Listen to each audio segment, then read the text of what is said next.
Hi students, good morning. Today we are talking about that next part of chemical bonding and molecule structure. Students, now here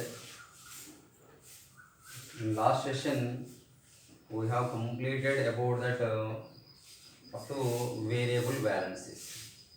So we know about that octet rule, and the next one is that in case of octet rule.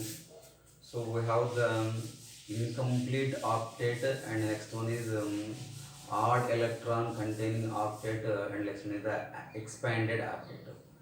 So now we have the complete meaning in this one octet, incomplete octet, and odd electrons, and the next one is the top last one expanded octet. So incomplete octet means the molecules or elements are having lesser number of or less than 8 electrons. Okay students, less than 8 electrons, but less than 8 electrons means incomplete octet. So already we have the definition. Now the atom prefers to have 8 electrons in the outermost orbital, so that atom having or that atom obey that octet rule or octet configuration. In case of incomplete octet means that means the required number of electrons are not there. Sufficient electrons are not there to complete the octet configuration. So that is the incomplete octet configuration. And next one is that of odd electron octet. So in case of odd electron octet, you should take the two types of molecules. One is nitric oxide molecule is odd electron containing molecule. Nitrogen dioxide also having incomplete, that means another the odd electron containing octet configuration. Okay, students. And next one is the of expanded octet. Now expanded octet means more than 8 electrons are present. Okay, now that means more than 8 electrons. So how can you understand about more than 8 electrons here? If you take the PCl5, PCl5 means a phosphorus element combined with 5 chlorine atoms. So 5 bonds means 10 electrons. So that is and now that is expanded octet. Okay, so Cl group and Cl group, and here Cl and it's the Cl atom and it's the Cl atom. Okay, so it is the example for that expanded octet. 1 2 3 4 5. So each bond indicates the 2 electrons. So total number of bonds 5 is 10 electrons. So that is an expanded octet configuration. Okay, now expanded octet configuration like that. So but here now we are talking about that these following concepts here. First one is the variable balances, and next one is the formal charge and ionic bond formation, conditions for the ionic bond formation. In those conditions, low ionization enthalpy, high electron gain enthalpy, and next one is the high lattice energy, and next one is the top. Now the different the bond formation takes place metal and non-metal elements. Now it should maintain that electronegativity difference is greater than 1.9. So these are the conditions to participate in the bond formation. Okay, ionic bond formation. Now here actually once again variable valences. Okay students, variable valences. Now the variable valency means third period elements show that variable valency. Third period elements show that variable valency, but the second period elements does not exhibit the any variable valences due to absence of d orbital. Due to absence of d orbital. Now in third period, the elements having that means availability of d orbitals, they exhibit the variable valence. Now for example, first of all you should take that now that this sulfur, phosphorus, and next the chlorine, iron, next the copper. Okay. Now we know copper exhibit, iron exhibit +2 oxidation state, and next the top now this is the +3 oxidation state. Okay. Now copper exhibit +1 oxidation state, now this one is the top +2 oxidation state. Okay. So these are the variable valences. Now here iron exhibits variable valence. So Fe plus 2 and next is the Fe plus 3. Okay students. And now scandium, titanium, vanadium, chromium, manganese. Okay, scandium, titanium, vanadium, chromium, manganese, ferrous. 26 atomic number. So 26 means so this is the atomic number for iron. You should write the iron 26. And now argon. Okay students. And next is the 4s2 and next is the top 3d6. Okay. Now d orbital having okay now the paired electrons. So d means now this is the d orbital. Okay, 1 2 3 and 4. So 1 electron, 2 electrons, 3 electrons, 4 5 and next is the 6 electron. Okay students, so these are the that means available electrons, and here it has that 4s2 configuration. So that means so in this case of iron, if it lose the this one, okay students, first of all it lose that these two electrons now exhibit the +2 oxygen state. Okay, and next one, if you remove that further electron, now that is that +3 oxygen state. After removing of this electron, now it has that off-filled electronic configuration or stable electronic configuration. Okay students, so that's why now the elements exhibit the variable oxidation state due to availability of d electrons. Okay, due to availability of d electrons. But here in the same case, if you take that copper element, so copper atomic number 29. Now you should write that now there is the 4d 3d10 4s2 type of abnormal electronic configuration. Now you should take the copper element atomic number 29. Now this one is the argon, indicates the 18, and it's in the 4s2 and it's in the top 3d 9 electrons. So this is the general electronic configuration, but the abnormal electronic configuration is in argon and it's the 4s1 3d10 configuration. So this is the general electronic or abnormal electronic configuration for the top copper element. Okay students, so that's why here if it lose the one electron, it exhibits that +1 oxidation state. Okay, but here it lose the two electrons, now that is the now that means the top +2. So actually +2 oxygen state is more stable than the top +1 oxygen state. So this is the +1 +2 oxygen state is obtained in aqueous state, +1 is obtained at gas state. So that means now here the +2 oxygen state of copper is more stable in case of aqueous media than the top okay gas state, and that means gas state of that copper Cu plus ion. Okay, so that's why Cu+2 is the more stable than the top Cu plus. Fe plus 3 is the more stable than the top Fe plus. Okay, so if you take if you talk about the phosphorus, okay, now the phosphorus atomic number 15, you should write okay 1s2 and 2s2, next one the 2p6, 3s2 and next one the top now here 3p3. Okay students, now here what happens here, so this is the s orbital and this one is the top of p orbital and availability of here 1 2 3 and 4. Okay, now you should write the 3 electrons in that p orbital. So these are the p orbital. Now it has that okay paired electrons. Now in first exiled state of phosphorus, now actually phosphorus exhibits that now what about this one here +3, that means it can form that 3 bonds. Okay, now actually 3 bonds means 1 2 3, it has that one lone pair of electron. But again now we have the one lone pair of electron which is also ready to jump into the top now that is d orbital. Now here it has the one electron in the s orbital, 3 electrons in the p orbital, and remaining 1 electron in the top d 1 2 3 4 5. Okay friends, d orbital. So these are the unpaired electrons in the various orbitals. Okay, s orbital, p orbital, next one the d orbital. So that means it goes to the top. Now that is the sp3d type of hybridization, sp3d type of hybridization, and now it is the variable valency. Okay, like the similar property or same property, variable valency is exhibited by that sulfur, and next one is that of chlorine, and next the phosphorus. Okay, now these elements exhibit the variable valencies. Okay students, so these are the variable valencies. Next, what is meant by formal charge? Okay, what is meant by formal charge? Now here formal charge which is equal to number of available electrons. Okay, students, number of available electrons on central atom, number of available electrons on the central atom.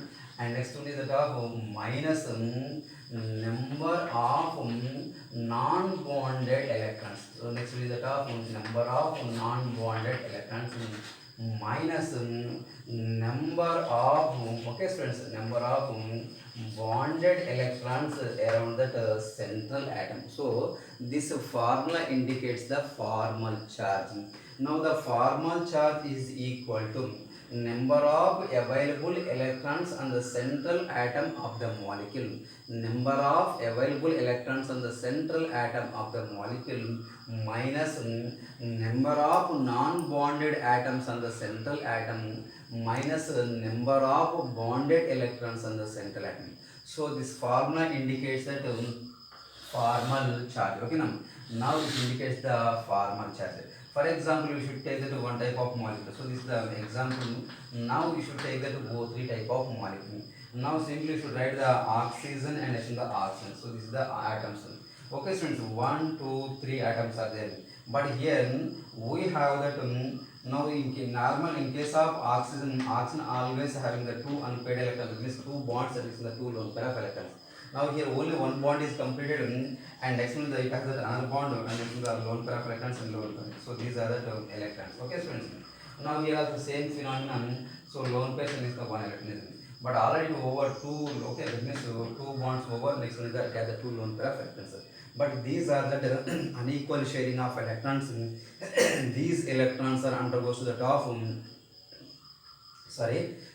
resonance formation. Okay, now that is the what about this one here? Now it indicates the formal charge. So actually you should take the any molecule, the molecule should possess the molecule having neutral charge on the entire molecule. But here what happens if you write the individual structure of the atoms or individual atoms of the molecule, now the each and every atom shows that a different type of electrons or different type of charges. Okay, now the overall charge is equal to the top individual charges. So that concept indicated by that okay, formal charge. Okay, so it's now this is the formal charge. Formal charge is equal to number of available electrons on the central atom of a molecule, and next one is the top number of bonded electrons on the central atom, number of non-bonded atoms. For example, here I will write the water molecule. So here this one is these are the water molecules actually. So according to this concept, how can you find out this one? Formal charge is equal to number of available electrons on the central atom. So here 1, 2, 4 plus 6 electrons are available. Okay, and it's the number of non-bond electrons. So this it is the non-bond electron and it is also non-bond electron. So these two are the non-bond electrons, and it's the number of bond electrons. So here 1 and 1. Okay, so these are the bonded electrons. So this molecule, this formula indicates that formal charge. One more molecule here, I will write that ammonia molecule. Okay, friends. So these are the ammonia molecule. It has the one lone pair of electrons. Then what I'm saying, formal charge is equal to number of available electrons on the central atom. So this is the central atom of this molecule.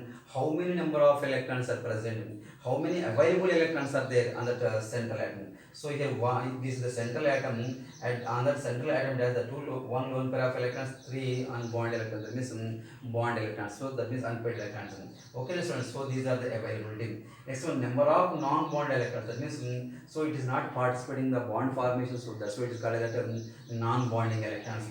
Number of bond electrons 1, 2, 3. So hydrogen bond means 3 bonded electrons. So this is the concept that means the formal charge is equal to number of available electrons minus number of non-bonding electrons minus number of bonded electrons. Okay, students. So these are the now it explains about that, it illustrates about that formal charge of any compound. Okay, students. Formal charge of any compound.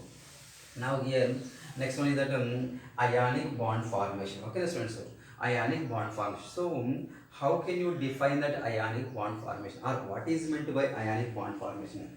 Now already we have the three important theories: ionic bonding, covalent bonding, coordinate covalent bonding, and next one is that of metallic bond. So these are the bond theories. Okay, students.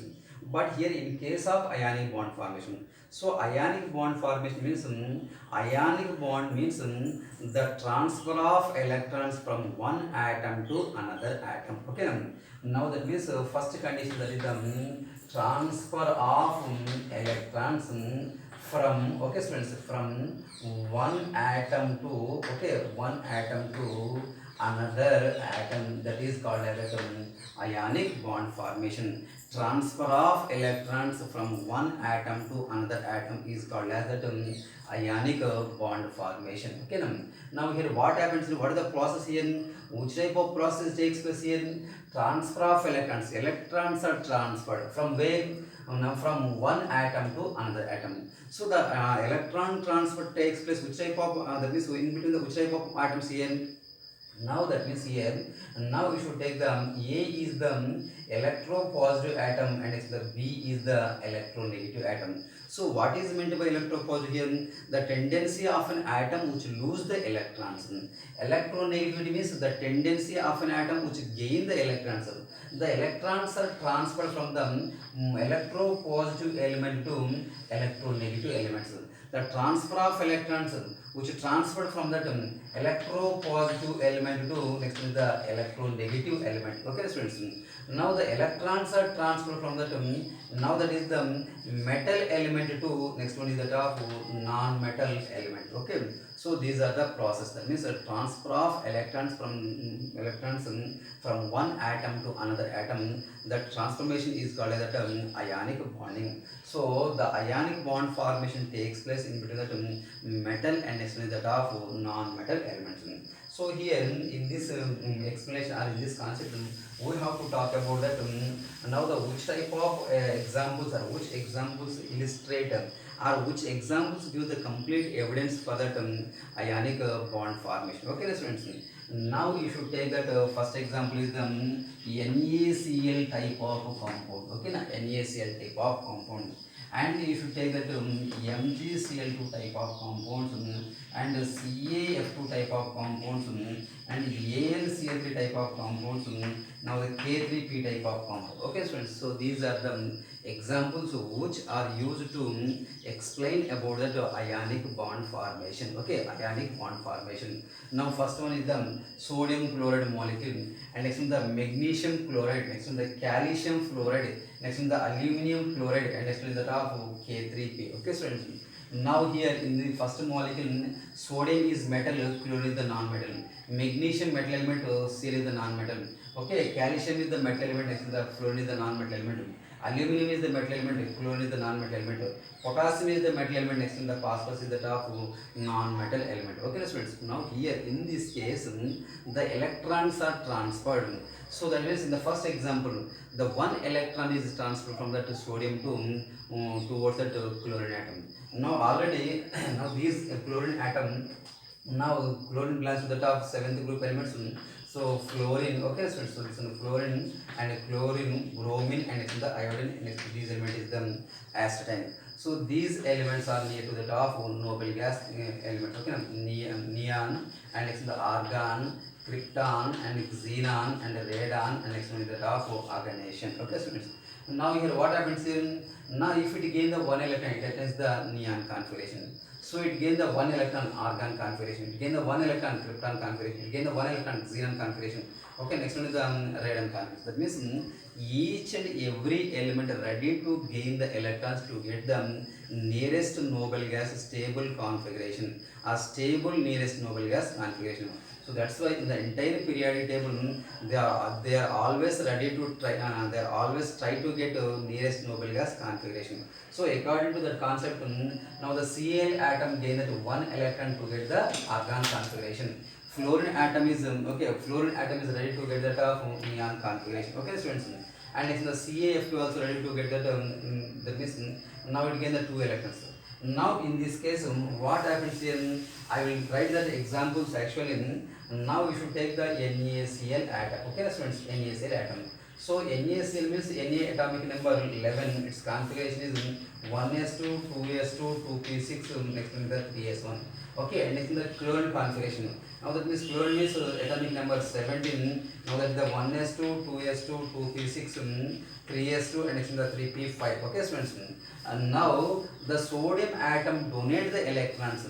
So last electron should be donated from the sodium atom. Now the sodium has the only one electron in that outermost orbital. Atomic number 11, 1s2, 2s2, 2p6, 3s1.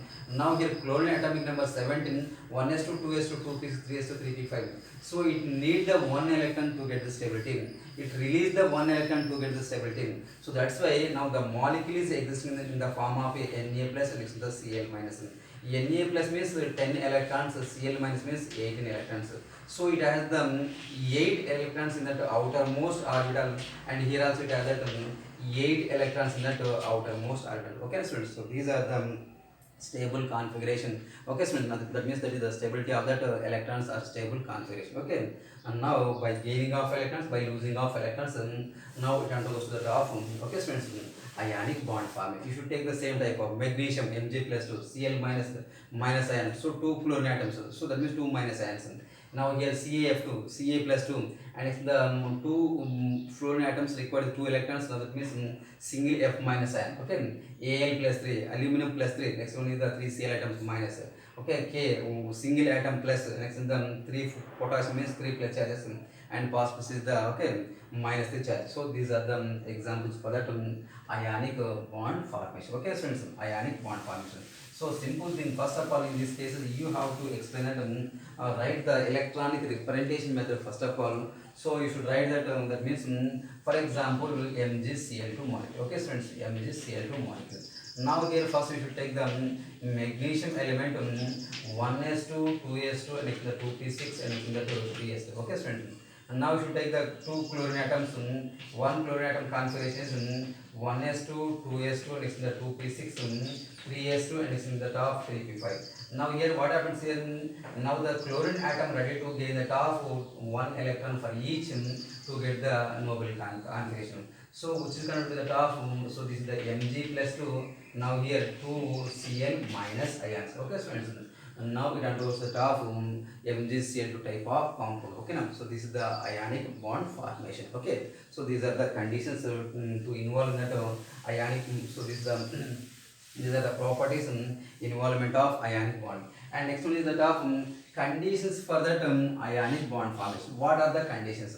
First of all, now the matter, that means the element should having the low ionization enthalpy. Okay, lower ionization enthalpy. What is meant by ionization enthalpy here? The minimum amount of energy is required to remove the one electron from the outermost orbital of an atom is called as that ionization enthalpy. So here metal elements always possess that low ionization enthalpy. Non-metal elements having that greater or higher ionization enthalpy.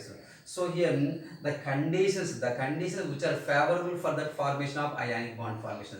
The conditions which are favorable for that formation of ionic bond formation. So in those conditions, first one, it should maintain that low ionization enthalpy. The metal elements should contain lower ionization enthalpy. Next one, the high electron gain enthalpy. That means they are ready to gain the electrons towards that side. And it's in the high lattice enthalpy. Now that means hydration enthalpy and lattice enthalpy, these are the properties of that ionic compounds. Okay, lattice enthalpy, that means crystalline arrangement. Now the bond breakage takes place in between that crystalline compound, that is the lattice enthalpy. So it must possess that greater lattice enthalpy. Okay, now the greater the lattice enthalpy, hydration property lower the lattice enthalpy, hydration property greater. So here in this case of ionic compounds, now the one of the important condition or favorable condition. Okay, now supported condition is that higher lattice enthalpy, it should possess greater lattice enthalpy. Okay students. And next one is the bond formation takes place now in between the top, now that is the metal and next the non-metal element. Okay students, ionic bond formation takes place metal and non-metal element. And next is the electronegativity differences in between the molecule atoms greater than 1.9. If it should form the ionic bond formation, So after forming the electronegativity differences of the molecule, the electronegativity difference of the atoms of a molecule, it should maintain, it should possess, it should contain that greater than 1.9 value, that is the ionization, that means that is the electronegativity difference. Where the electronegativity difference is present greater than 1.9, so they undergo ionic bond formation. Otherwise they will not participate in that ionic bond formation. Okay friends, so these are the most important properties and the most important points for that of ion conditions for that ionic bond formation. Okay friends, ionic bond formation. First of all, ionic bond formation. Next, conditions for the ionic bond formation. Low ionization enthalpy. Okay, next one is the greater electron gain enthalpy or higher electron gain enthalpy. And next one, the high lattice energy. And next property is the bond formation takes place in between the metal element and next the non-metal element. And last one is the electronegativity difference should be contained, that is greater than 1.9. So these are the very important conditions to participate in that ionic bond formation. Okay friends, so these are the today's concepts and the today's points. Now I will next now in next session I will discuss about that now that is the properties of ionic compounds. Okay friends, properties of ionic compounds. So these are the very important properties. Now you must illustrate or you must write that compounds, MgCl2 compounds, NaCl compounds, CaCl2 compounds, CaF2 compounds, K3P type of compounds, and write that elements and the compounds, write the electronic configuration and check the availability of number of valence electrons, and how many electrons are ready to jump from the to lower to higher orbitals, and how many electrons are ready to transfer from the one atom to another atom. Now the based on that availability of transfer of electrons, you have to decide that okay now the valence of that particular ionic compound. Okay students, so ionic compounds are especially takes place in between that electropositive elements and that electronegative elements, metals and next the non-metal elements. Okay now, and at the same time now the ionic bond is also known as that polar covalent bond forming. Okay students, I will stop here.